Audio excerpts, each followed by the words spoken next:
નમસ્કાર ગુજરાત, આજે 9 તારીખ છે ને 9 તારીખના હવામાન સમાચારની અંદર સૌથી પહેલા સિસ્ટમના લાઈવ લોકેશન ઉપર નજર કરીએ તો અહીંયા તમે જોઈ શકો છો મધ્ય ભારત છે ને મધ્ય ભારતથી ઉપર એટલે કે ઉત્તર ભારતના જે વિસ્તારો છે એ વિસ્તારો ઉપર સિસ્ટમનું લાઈવ લોકેશન છે જોવા મળી રહ્યું છે। આપ સૌ જાણો છો કે બંગાળની ખાડીમાં સૌથી પહેલા લો પ્રેશર સિસ્ટમ બની હતી, ત્યાર પછી એ સિસ્ટમ આગળ વધી હતી, વેલમાર્ક લો પ્રેશર અને ડિપ્રેશન સુધી ફેરવાઈ અને મધ્ય ભારતના ભાગો સુધી આવી હતી અને એ સિસ્ટમનું બહોળું સર્ક્યુલેશન છે એ ગુજરાત ઉપર આવતું હતું, ખાસ કરીને રાજસ્થાન, મધ્યપ્રદેશ, મહારાષ્ટ્ર બોર્ડર લાગુ વિસ્તારો સુધી અને ગુજરાતથી નીચે અરબી સમુદ્રની અંદર એક ઓફશોર ટ્રફ બનેલો હતો। આ બંને સિસ્ટમો દ્વારા એક બહોળું સર્ક્યુલેશન છે એ બનાવવામાં આવ્યું હતું અને એના ભાગરૂપે ગુજરાતના કેટલાક વિસ્તારોની અંદર છેલ્લા 4-5 દિવસથી ભારેથી અત્યંત ભારે વરસાદ છે એ જોવા મળતો હતો, પરંતુ ગઈકાલથી ગુજરાતની અંદર વરસાદનું પ્રમાણ અને તીવ્રતા છે એ ઘટી ગઈ છે। એમનું કારણ છે કે જે સિસ્ટમ બંગાળની ખાડીમાંથી મધ્ય ભારતના ભાગો સુધી આવી હતી એમનું બહોળું સર્ક્યુલેશન ગુજરાત ઉપર હતું, એ સિસ્ટમ હવે આગળ વધી ગઈ છે અને ઉત્તર ભારતના જે ભાગો છે એ ભાગો સુધી પહોંચી ગઈ છે, જેમને કારણે ગુજરાતની અંદર વરસાદનું પ્રમાણ છે એ ઘટ્યું છે। તેમ છતાં પણ આજે એટલે કે 9 તારીખના રોજ ગુજરાતની અંદર હજી 4 જિલ્લાઓની અંદર ભારે વરસાદ પડવાની આગાહી છે હવામાન વિભાગ દ્વારા વ્યક્ત કરવામાં આવી છે। તો મિત્રો કયા 4 જિલ્લાઓની અંદર આજે હજી ભારે વરસાદ પડશે એમની માહિતી જણાવું એ પહેલા ગુજરાતના ખેડૂતો માટે ખુશ ખબર આવી ગઈ છે કે બાકી રહેલ જુલાઈ મહિનાની અંદર હજી વરસાદના 2 રાઉન્ડ છે એ જોવા મળશે। એમાં ખાસ કરીને મિત્રો કચ્છના કેટલાક વિસ્તારો છે, સાથે સાથે જામનગર છે, મોરબી છે, દેવભૂમિ દ્વારકા છે, આ વિસ્તારોની અંદર હજી વાવણી લાયક વરસાદ નથી થયો। સુરેન્દ્રનગર અને રાજકોટના કેટલાક વિસ્તારો છે એની અંદર વાવણી લાયક વરસાદ નથી થયો, તો એ લોકો માટે ખાસ મહત્વપૂર્ણ માહિતી કે વરસાદનો બીજો રાઉન્ડ છે એ 15 થી લઈ અને 20 જુલાઈની વચ્ચે જોવા મળશે અને આ રાઉન્ડને લઈને મિત્રો વેધર મોડલ એટલે કે ડેટા છે એ પણ અપડેટ થયો છે, તો એમની માહિતી આજના આ વિડીયોની અંદર જણાવી। એ પછી વરસાદનો ત્રીજો રાઉન્ડ જુલાઈ મહિનાની અંદર 25 થી લઈ અને 31 જુલાઈની વચ્ચે જોવા મળશે અને વરસાદના બંને રાઉન્ડની માહિતી છે એ પરેશભાઈ ગોસ્વામી દ્વારા આપી દેવામાં આવી છે અને એમાંનો એક રાઉન્ડ છે એ વેધર મોડલની અંદર બતાવવામાં આવી રહ્યો છે, તો એમની માહિતી તમને જણાવવાનો છું, સાથે સાથે હવામાન વિભાગ દ્વારા જે આગાહી કરવામાં આવી છે એ અને મિત્રો પરેશભાઈ ગોસ્વામી જેવા હવામાન નિષ્ણાંતો દ્વારા જે આગાહી કરવામાં આવી છે એ તમને જણાવવાનો છું। સાથે 9 થી લઈ અને 14 તારીખ વચ્ચે ગુજરાતની અંદર કેવું વાતાવરણ રહેશે એટલે કે 9, 10, 11, 12, 13 અને 14 તારીખે કેવો વરસાદ પડશે, કેવું વાતાવરણ રહેશે, વરાપ કયા કયા વિસ્તારોની અંદર રહેશે એમની માહિતી અને ત્યાર પછી 15 તારીખથી વાતાવરણની અંદર પલટો આવશે। 15, 16, 17, 18, 19 અને 20 તારીખ દરમિયાન ગુજરાતના કયા વિસ્તારોમાં વરસાદ પડશે એમની માહિતી, કેવો વરસાદ પડશે એમની માહિતી અને ત્યાર પછી 25 થી લઈને 31 ની અંદર સારો ભારે વરસાદ પડશે એમની માહિતી અને જુલાઈ મહિનાની અંદર હવામાન વિભાગ દ્વારા જે આગાહી કરવામાં આવી છે એમની માહિતી પણ આજના આ વિડીયોની અંદર તમને જણાવવાનો છું। સૌથી પહેલા આજના વેધર ડેટા ઉપર નજર કરીએ તો આજે 9 તારીખ છે ને 9 તારીખનો વેધર ડેટા તમે અહીંયા જોઈ શકો છો ને આ વેધર ડેટાની અંદર આ આપણું ગુજરાત છે, ગુજરાતથી નીચે અરબી સમુદ્ર છે, બીજી બાજુ બંગાળની ખાડી છે ને બંગાળની ખાડીમાંથી એક સિસ્ટમ બની અને મધ્ય ભારતના ભાગો સુધી આવી હતી, ગુજરાત નજીક આવી હતી એ સિસ્ટમ આજે મિત્રો ઉત્તર ભારતના જે રાજ્યો છે એ રાજ્યો તરફ ખસી છે અને ગુજરાતથી દૂર ગઈ છે, જેમને કારણે ગુજરાતની અંદર આજે વરસાદનું પ્રમાણ અને તીવ્રતાની અંદર ઘટાડો થશે। જોકે મિત્રો ગુજરાતના ઘણા બધા વિસ્તારોની અંદર ગઈકાલે વાદળછાયું વાતાવરણ છે રહ્યું હતું, એ વાદળછાયું વાતાવરણ છે એ પણ આજથી ઘટવાનું છે અને પવનની સ્પીડ છે એ નોર્મલ કરતાં થોડીક વધશે, એટલે કે 25 થી લઈને 30 કિલોમીટર પ્રતિ કલાકની ઝડપે પવનો ફૂંકાશે, જેને કારણે એટલે કે ભારે પવનો ફૂંકાશે એને કારણે જે વાદળો બંધાયેલા હશે એ વાદળો પણ છૂટા પડી જશે અને હવે તડકો છે એ પણ ગુજરાતની અંદર નીકળશે।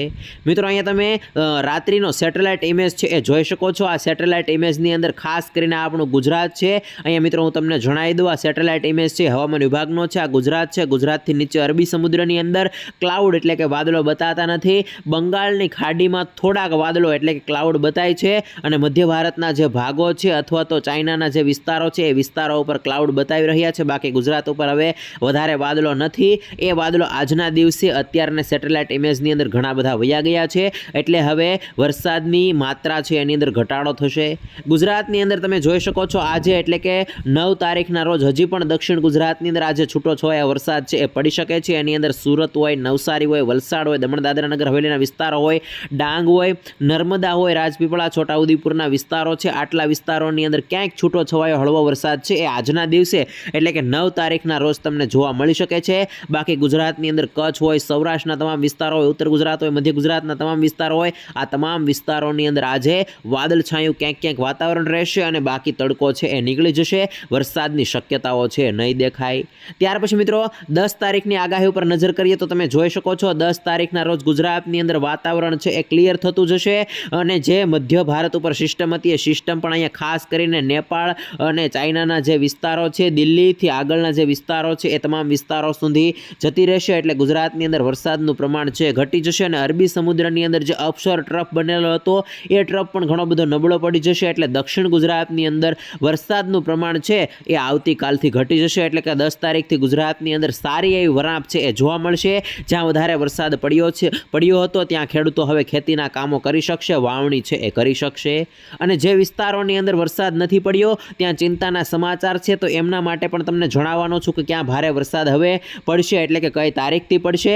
હવે અહીંયા તમે જોઈ શકો છો 11 તારીખનો વેધર ડેટા છે. 11 તારીખે ગુજરાતના કયા વિસ્તારોની અંદર વરસાદ પડશે, તો 11 તારીખે મિત્રો અહીંયા પાકિસ્તાન, અફઘાનિસ્તાન તરફથી પવનનો ફૂંકાવો મળશે અને તડકો નીકળશે. એટલે વરસાદ અને વાદળનું પ્રમાણ છે ઘટી જશે. તેમ છતાં પણ દક્ષિણ ગુજરાતની અંદર છૂટોછવાયો વરસાદ છે એ ચાલુ રહેશે. રેડા ઝાપટા છે એ અમુક વિસ્તારોની અંદર પડી શકે. બાકી 11 તારીખે પણ ગુજરાતની અંદર વરસાદની શક્યતા રહેલી નથી. ત્યાર પછી 12 તારીખની વાત કરીએ તો 12 તારીખે તો દક્ષિણ ગુજરાતની અંદર 1-2 જિલ્લાની અંદર શક્યતાઓ હતી એ પણ ઘટી જાય છે અને સૌરાષ્ટ્ર અને કચ્છની અંદર પણ વરસાદનું પ્રમાણ સાવ ઘટી જશે અને તડકો નીકળશે. એટલે હવે ખેતીના કામો છે એ તમે ખાસ કરીને આવનાર 4 થી 5 દિવસ સુધી કરી શકશો. ત્યાર પછી 13 તારીખની આગાહી ઉપર નજર કરીએ તો 13 તારીખના રોજ મિત્રો આખું રાજસ્થાન છે, ગુજરાત છે અને મધ્ય ભારતના ભાગોની સાથે સાથે દક્ષિણ ભારતના ભાગોની અંદર પણ કોઈ સિસ્ટમ બતાવતા નથી, ચોમાસું એક્ટિવ બતાવતા નથી. આ બધા વિસ્તારોની અંદર મિત્રો તડકો છે એ નીકળી જશે. એટલે ગુજરાતની અંદર પણ વરસાદની શક્યતા છે એ 13 તારીખે રહેશે નહીં. ત્યાર પછી મિત્રો અહીંયા 14 તારીખનો વેધર ડેટા છે. 14 તારીખે ફરીથી મિત્રો આ સિસ્ટમ છે એમને કારણે થોડા ક્લાઉડ એટલે કે વાદળો છે એ ગુજરાતની નજીક આવશે અને 14 તારીખથી ફરી ગુજરાતની અંદર વાતાવરણમાં નાનો એવો પલટો છે એ જોવા મળશે. ત્યાર પછી અહીંયા તમે જોઈ શકો છો 15 તારીખનો વેધર ડેટા છે. 15 તારીખે ગુજરાતની અંદર ફરીથી ક્લાઉડ છે એ જોવા મળશે, વાદળો છે એ જોવા મળશે. બંગાળની ખાડીવાળી સિસ્ટમનો જે આ ટ્રેક છે, રસ્તો છે, એમનો ઘેરાવો હશે થોડોક વધશે, જેમને કારણે ગુજરાતની અંદર 15 તારીખે ફરીથી વાતાવરણમાં પલટો આવશે. દક્ષિણ ગુજરાતના કેટલાક વિસ્તારોની અંદર છૂટો છવાયો હળવો વરસાદ છે એ જોવા મળશે અને ગુજરાતની અંદર પણ ફરીથી વાદળોની સવારી છે એ જોવા મળશે. ત્યાર પછી મિત્રો અહીંયા 16 તારીખનો વેધર ડેટા છે. 16 જુલાઈના રોજ પરેશભાઈ ગૌસ્વામીએ કહ્યું છે કે 15 થી લઈને 20 તારીખની વચ્ચે વરસાદનો એક રાઉન્ડ જોવા મળશે અને એ પ્રમાણે મોડેલો છે એ પણ બતાવી રહ્યા છે. 15 થી લઈને 20 તારીખની અંદર ફરીથી ગુજરાતના વાતાવરણમાં પલટો આવશે. અહીંયા તમે 16 તારીખનો વેધર ડેટા જોઈ શકો છો મિત્રો. આ વેધર ડેટાની અંદર 24 થી લઈને 36 કલાકનો ફેરફાર છે એ હોઈ શકે છે, પરંતુ એ દિવસો દરમિયાન એટલે કે 15 તારીખ દરમિયાન 15 તારીખ પછી ગુજરાતના વાતાવરણમાં પલટો આવશે. બંગાળની ખાડીવાળી સિસ્ટમ મધ્ય ભારતના ફરી ભાગોમાં પહોંચશે અને મધ્ય ભારતના ભાગો સાથે સાથે ગુજરાતના પણ કેટલાક ભાગોની અંદર વાદળો છે આવશે અને ફરીથી વરસાદ ચાલુ થશે. મિત્રો ઉપર એક વેસ્ટર્ન ડિસ્ટર્બન્સ બનશે, તો એ વેસ્ટર્ન ડિસ્ટર્બન્સ ઉપર અરબી સમુદ્રમાંથી પવનો જશે તો પશ્ચિમ સૌરાષ્ટ્રના જે ભાગો છે 1-2 હવામાન નિષ્ણાંતો છે એમણે કહ્યું છે કે હવે આવનાર દિવસોની અંદર જે વરસાદનો રાઉન્ડ આવશે ખાસ કરીને 15 થી લઈને 20 તારીખની વચ્ચે એ રાઉન્ડની અંદર પશ્ચિમ સૌરાષ્ટ્ર બાજુ વરસાદ પડવાની શક્યતાઓ રહેલી છે. તો એ હવામાન નિષ્ણાંતની આગાહી સાચી પડશે તો કચ્છ અને પશ્ચિમ સૌરાષ્ટ્રની અંદર જામનગર હોય, મોરબી હોય, ત્યાર પછી રાજકોટના કેટલાક વિસ્તારો હોય, દેવભૂમિ દ્વારકાના વિસ્તારો હોય, મોરબીના વિસ્તારો હોય કે જ્યાં હજી વાવણી બાકી છે એ તમામ વિસ્તારોની અંદર વાવણી છે એ થઈ શકે છે અને ત્યાં હવે વાવણીની આશા છે એ 15 થી લઈ અને 18 તારીખની વચ્ચે રાખવાની રહેશે. વેધર મોડેલો છે એ પણ બદલી રહ્યા છે. આ 16 તારીખનો વેધર ડેટા છે અને એની અંદર ગુજરાતની અંદર ક્લાઉડ સિસ્ટમ છે બતાવી રહ્યા છે. ત્યાર પછી મિત્રો 17 જુલાઈની વાત કરી તો 17 તારીખે તમે જોઈ શકો છો 17 તારીખે મધ્ય ભારતની સાથે અરબી સમુદ્ર છે એ પણ ફરીથી સક્રિય થઈ રહ્યો છે. અરબી સમુદ્રની અંદર અપશોર ટ્રફ છે એ તૈયાર થઈ રહ્યો છે. બંગાળની ખાડી પણ સક્રિય અવસ્થામાં છે અને ગુજરાતની આજુબાજુ પણ ક્લાઉડ એટલે કે વાદળો છે એ દેખાઈ રહ્યા છે. એટલે ગુજરાતની અંદર છૂટો છવાયો હળવો વરસાદ છે એ ખાસ કરીને 17 જુલાઈ આજુબાજુ પડી શકે છે. 17 જુલાઈના રોજ વરસાદ છે એ નોંધાઈ શકે છે. ત્યાર પછી મિત્રો 18 તારીખની વાત કરીએ તો 18 જુલાઈનો તમે અહીંયા ડેટા છે જોઈ શકો છો. 18 જુલાઈએ પણ હળવો વરસાદ છે એ ગુજરાતની અંદર દેખાશે. જેમ જેમ તારીખ જશે એમ ચિત્ર છે એ સ્પષ્ટ થતું જશે. પરંતુ મિત્રો આ આગાહી પ્રમાણે, આ મોડલ પ્રમાણે જે જુલાઈ મહિનાના પ્રથમ અઠવાડિયાની અંદર ભારે વરસાદનો રાઉન્ડ આવ્યો હતો એવો રાઉન્ડ હવે 15 થી લઈ અને 19 તારીખની વચ્ચે જોવા નહીં મળે. હવામાન નિષ્ણાંત પરેશભાઈ ગોસ્વામી છે એમણે પણ કહ્યું છે કે 15 થી લઈ અને 20 તારીખની વચ્ચે ગુજરાતની અંદર જે વરસાદનો રાઉન્ડ આવશે એ સામાન્ય હળવો વરસાદનો રાઉન્ડ આવશે, ભારે વરસાદનો રાઉન્ડ નહીં આવે. અને એ પ્રમાણે મોડલો છે એ પણ બતાવી રહ્યા છે. ત્યાર પછી મિત્રો અહીંયા 19 તારીખનો વેધર ડેટા છે, 19 જુલાઈનો વેધર ડેટા છે. 19 જુલાઈના રોજ રાજસ્થાન લાગુ વિસ્તારો છે એની અંદર વરસાદની શક્યતા નથી, એટલે ગુજરાતની અંદર વરસાદનું પ્રમાણ ફરી ઘટતું જશે. અરબી સમુદ્ર લાગુ સૌરાષ્ટ્ર અને દક્ષિણ ગુજરાતના વિસ્તારો છે એ વિસ્તારોની અંદર વરસાદની એક્ટિવિટી છે એ 19 જુલાઈના રોજ પણ જોવા મળશે. ત્યાર પછી 20 જુલાઈનો ડેટા છે. 20 જુલાઈએ પણ ગુજરાતની અંદર વાદળો છવાયેલા રહેશે. છૂટાછવાયા વિસ્તારોની અંદર ખાસ કરીને દરિયાઈ પટ્ટીની અંદર વધારે વરસાદની શક્યતાઓ છે એ 15 થી લઈ અને 20 જુલાઈની વચ્ચે દેખાઈ રહી છે. ત્યાર પછી મિત્રો અહીંયા 23 તારીખનો વેધર ડેટા છે. ખાસ કરીને 21-22નો વેધર ડેટા કાઢી નાખ્યો છે, બતાવ્યો નથી, કેમ કે એ દિવસોની અંદર વધારે વરસાદની શક્યતાઓ નથી. ત્યાર પછી અહીંયા 23 તારીખનો વેધર ડેટા છે. 23 તારીખના વેધર ડેટાની અંદર તમારે જોવાનું છે કે આ જે વિસ્તારો છે ઉત્તર ભારતના, એ વિસ્તારોની અંદર ચોમાસું ફરીથી સક્રિય થયું છે અને અરબી સમુદ્ર કરતાં વધારે બંગાળની ખાડી છે એ ફરીથી સક્રિય થઈ રહી છે. અને અરબી સમુદ્રની અંદર પણ અપશોર ટ્રફ છે એ ખાસ કરીને જે નીચેના વિસ્તારો છે ત્યાં એક્ટિવ થઈ રહ્યો છે. એટલે આ બધી કન્ડિશનને કારણે ગુજરાતની અંદર ફરીથી ચોમાસું છે એ એક્ટિવ થઈ શકે છે.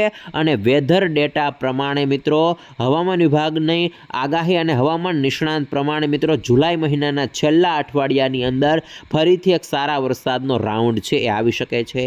પણ એ ખાસ તમને એક મહત્વપૂર્ણ માહિતી જણાવી દઉં કે હવામાન વિભાગ દ્વારા જે જુલાઈ મહિનાની અંદર વરસાદ પડવાની શક્યતા બતાવવામાં આવી હતી, જેની અંદર છેલ્લું અઠવાડિયું હતું, એ છેલ્લા અઠવાડિયામાં વરસાદના સંજોગો છે એ બતાવવામાં આવ્યા ન હતા. પરંતુ હવામાન નિષ્ણાંત પરેશભાઈ ગોસ્વામીએ કહ્યું છે કે જુલાઈ મહિનાના છેલ્લા અઠવાડિયાની અંદર, એટલે કે 25 થી લઈ અને 31 તારીખની વચ્ચે ગુજરાતની અંદર વરસાદનો બીજો રાઉન્ડ છે એ જોવા મળશે. તો એ પ્રમાણે આપણે આશા રાખવાની રહેશે. અને જ્યારે વેધર મોડલો અપડેટ થશે, નજીક આવશે, ત્યારે હું તમને જણાવી કે આવનાર દિવસોની અંદર, એટલે કે 25 થી લઈ અને 31 તારીખની વચ્ચે ગુજરાતના કયા વિસ્તારોની અંદર ભારેથી અતિ ભારે વરસાદ પડશે અને કઈ સિસ્ટમને કારણે પડશે.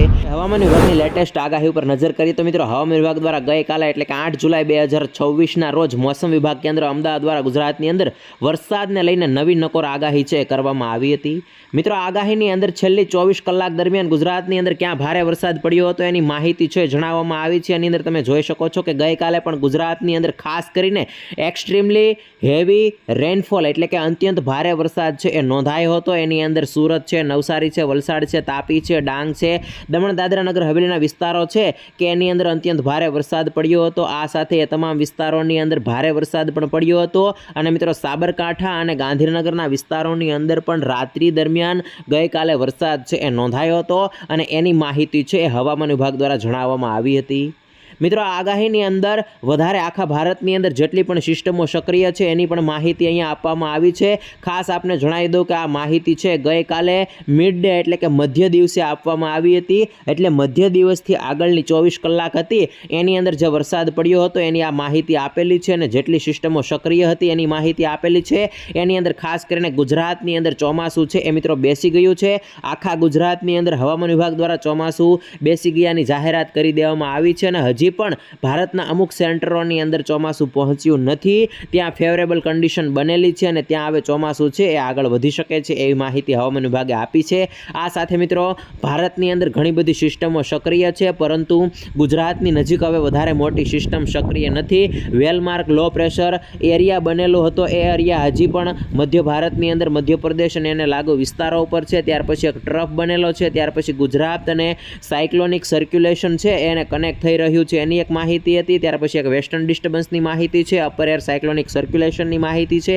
આ બધી સિસ્ટમો છે એકબીજા સાથે કનેક્ટ થઈ રહી હતી અને એને કારણે ગુજરાતની અંદર ભારે વરસાદ પડ્યો હતો, પરંતુ હવે સિસ્ટમો છે ઘણી બધી વિખાઈ ગઈ છે અને ગુજરાતથી દૂર જતી રહી છે, જેમને કારણે હવે ગુજરાતની અંદર વરસાદનું પ્રમાણ છે એ ઘટી ગયું છે.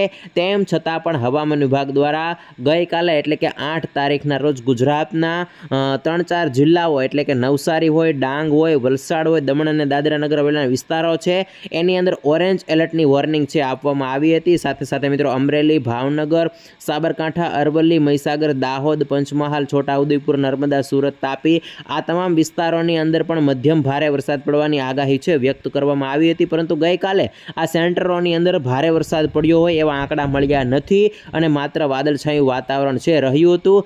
આજે પણ ગુજરાતના કેટલાક વિસ્તારોની અંદર વાદળછાયું વાતાવરણ છે એ રહી શકે છે. ખાસ કરીને દક્ષિણ ગુજરાતના જે વિસ્તારો છે એની અંદર તાપી, ડાંગ, નવસારી, વલસાડ, દમણ અને દાદરા નગર હવેલીના વિસ્તારો છે એ 5 જિલ્લાઓની અંદર છૂટાછવાયા સ્થળોએ ભારે વરસાદની શક્યતા આજે રહેલી છે. બાકી આજે વાદળછાયું વાતાવરણ છે એ પણ ગુજરાતના ઘણા બધા સેન્ટરોમાંથી, ઘણા બધા જિલ્લાઓમાંથી હટી જશે અને તડકો નીકળશે અને વરસાદની શક્યતાઓ છે એ પણ હવામાન વિભાગ દ્વારા વ્યક્ત કરવામાં નથી આવી. મિત્રો ખાસ કરીને અહીંયા હવામાન વિભાગ દ્વારા આજે એટલે કે 9 તારીખે આગાહી કરવામાં આવી છે. એની અંદર રેનફોલ ડિસ્ટ્રીબ્યુશનની આગાહી પણ તમે જોઈ શકો છો. વરસાદ પડવાની સંભાવના એની અંદર મિત્રો દક્ષિણ ગુજરાતની અંદર વધારે છે, બાકી અહીંયા સૌરાષ્ટ્રની અંદર, ઉત્તર ગુજરાત અને મધ્ય ગુજરાતની અંદર વરસાદની શક્યતાઓ છે એ ઘટી ગઈ છે. આવતીકાલે 10 તારીખનો મેપ તમે જોઈ શકો છો. 10 તારીખે માત્ર દક્ષિણ ગુજરાતની અંદર, 11 તારીખે મિત્રો દક્ષિણ ગુજરાત અને ત્યાર પછી ધીમે ધીમે વરસાદ પડવાની સંભાવના છે. રેનફોલ ડિસ્ટ્રીબ્યુશન થવાની જે સંભાવના છે એ પણ સાવ ઘટી જશે અને 14 તારીખ આવશે ત્યાં સુધી ગુજરાતની અંદર હવે વરસાદની શક્યતાઓ છે એ ખૂબ જ ઓછી છે. ક્યાંક છૂટાછવાયા હળવા ઝાપટા સ્વરૂપે વરસાદ પડી જાય તો પડી જાય, બાકી હવામાન વિભાગ દ્વારા કોઈ ભારે અથવા તો અત્યંત ભારે વોર્નિંગ સ્વરૂપે આગાહી છે આપવામાં નથી આવી અને કોઈ મોટી સિસ્ટમ સક્રિય થવાની હોય એની માહિતી પણ હવામાન વિભાગ દ્વારા અહીંયા જણાવવામાં નથી આવી. ત્યાર પછી મિત્રો હવામાન નિષ્ણાંત પરેશભાઈ ગોસ્વામી અને અંબાલાલ પટેલ દ્વારા જે આગાહી કરવામાં આવી છે એના ઉપર નજર કરીએ તો અંબાલાલ પટેલે મિત્રો 9 થી લઈને 12 તારીખની વચ્ચે ગુજરાતની અંદર વરસાદ પડવાની શક્યતા વ્યક્ત કરી છે, પરંતુ એમની આગાહી ખોટી પડશે કેમ કે મોડલો છે એ બતાવી રહ્યા નથી અને પરેશભાઈ ગોસ્વામીએ આગાહી કરી છે. પરેશભાઈ ગોસ્વામીએ કહ્યું છે કે હવે વરાપ નીકળશે, 15 તારીખ સુધી ગુજરાતની અંદર વરસાદ થાય એવી સ્થિતિ જણાતી નથી. 15 થી લઈ અને 20 તારીખની વચ્ચે ગુજરાતની અંદર વરસાદનો એક રાઉન્ડ જોવા મળશે અને એ રાઉન્ડની અંદર ગુજરાત ઘણા બધા સેન્ટરોની અંદર વરસાદ છે એ પડી શકે છે. મધ્યમ વરસાદ હશે, છેલ્લે જે રાઉન્ડ ગયો એના જેવો વરસાદ જોવા નહીં મળે, પરંતુ હળવો અને મધ્યમ વરસાદનો રાઉન્ડ છે 15 થી લઈ અને 20 તારીખની વચ્ચે જોવા મળશે એવું એમણે કહ્યું છે. અને ત્યાર પછી 25 થી લઈ અને 31 જુલાઈની વચ્ચે ગુજરાતની અંદર સારો અને સાર્વત્રિક વરસાદનો રાઉન્ડ જોવા મળશે એવી આગાહી પરેશભાઈ ગોસ્વામીએ જુલાઈ મહિનાની અંદર કરી છે. તો મિત્રો હવે જોવાનું રહેશે કે જુલાઈ મહિનાની અંદર આવનાર દિવસોની અંદર વાતાવરણની અંદર કેટલો પલટો આવે છે અને હવે જે બાકી રહેલ વિસ્તારો છે એની અંદર વાવણી છે એ ક્યારે થાય છે.